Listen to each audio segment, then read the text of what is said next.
Alors cette guerre en Ukraine qui s'est intensifiée depuis février 2022 a une dimension agricole et alimentaire non négligeable. D'abord parce que l'Ukraine est un grand pays agricole, voire même une superpuissance agricole qui depuis 15-20 ans, d'ailleurs à l'image de son voisin russe,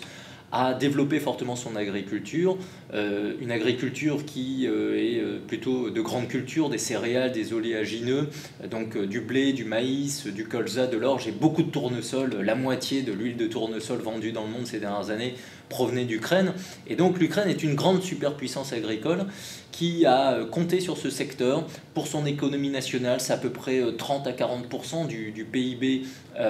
ukrainien qui dépend des activités agricoles, agrologistiques et des ventes de ces produits sur la scène internationale. C'est important pour ses exportations et c'est une façon pour l'Ukraine d'avoir exprimé aussi une position sur la scène internationale et certaines discussions tant vis-à-vis du partenaire européen qu'un certain nombre d'acteurs sur la planète. Donc les produits agricoles ukrainiens, avant février 2022, à plus de 90%, prenaient la mer Noire. Et cette agriculture ukrainienne est très extravertie, c'est-à-dire qu'elle se balade sur la scène internationale parce que l'Ukraine produit, bien sûr pour elle-même, mais produit pour nourrir le monde, en tout cas en partie pour nourrir les équilibres alimentaires mondiaux. Cette Ukraine, depuis un an, exporte moins parce que la mer Noire a été bloquée pendant plusieurs mois. Cette Ukraine a retrouvé le chemin du commerce international grâce à un accord qui reste le seul accord d'ailleurs depuis le début de la guerre, qui lie indirectement Russes et Ukrainiens sous égide onusienne et de la Turquie, avec cet accord en mer Noire, les fameux corridors de solidarité céréaliers, qui permettent à l'Ukraine depuis fin juillet de reprendre le chemin international pour ses produits agricoles. Elle a aussi bénéficié des Solidarity Lanes, des corridors de solidarité que l'Union européenne a mis en place depuis mai 2022, parce que l'Union européenne s'est mobilisée, notamment à travers l'initiative Farm, que la France avait lancée, notamment sous sa présidence du Conseil européen au premier semestre. Et cette initiative a permis deux choses. Elle a permis à l'Ukraine de sortir aussi une partie de ses productions par la voie terrestre et donc par les États membres européens et de permettre à l'économie ukrainienne agricole de sortir ses récoltes de 2021 et de continuer à disposer d'un certain nombre de ressources et de revenus. Et en même temps, cette initiative Farm, elle a mis en exergue un point majeur, c'est que l'Ukraine,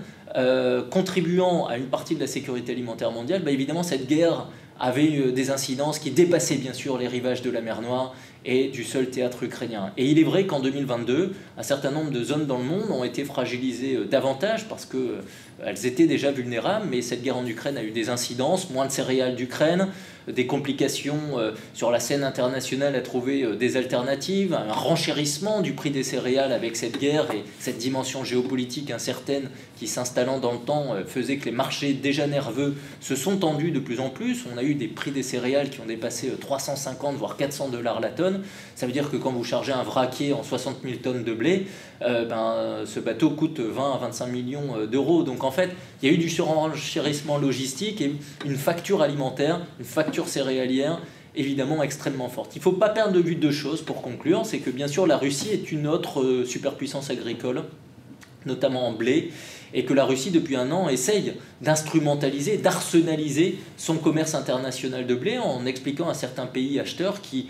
importent beaucoup de blé russe que si ces pays critiquent trop ouvertement l'action du Kremlin en Ukraine, Moscou ne se priverait pas éventuellement de fermer le robinet à blé, tout comme elle a fermé le robinet gazier vers les marchés européens. Et donc nous avons une espèce de reprise en main par les pouvoirs publics, par les États dans certains pays, qui essayent de donner une dimension géopolitique supplémentaire à leur pouvoir en blé. Et c'est là où un deuxième message pour conclure doit être important, c'est que cette guerre n'est pas finie. Et un an plus tard, les équilibres agricoles et céréaliers mondiaux sont plus précaires qu'il y a un an. Et donc, nous avons eu des secousses sur la scène internationale céréalière et alimentaire en 2022. Et malheureusement, les prochains mois ne s'annoncent pas sous de bons auspices, puisque précisément aussi, l'Ukraine récolte 2 fois moins, donc l'exportation ukrainienne va être encore plus faible. Et aujourd'hui, quand vous n'avez pas d'Ukraine sur la scène internationale, il n'y a pas de remplaçant sur la scène internationale, vous n'inventez pas une politique agricole en quelques mois, et les pays qui produisent et exportent des céréales dans le monde aujourd'hui sont au maximum de leur potentiel. Dans l'état connu d'aujourd'hui, ça veut dire que l'origine ukrainienne n'est pas remplacée. Et donc il y a un frottement dans les équilibres, consommation planétaire, on tape dans les stocks aujourd'hui, Et la planète alimentaire et céréalière regarde évidemment de très près ce conflit par sa dimension agricole, plus que sur d'autres latitudes parfois, parce que, vu d'une partie du monde, l'inquiétude ukrainienne, c'est une inquiétude alimentaire.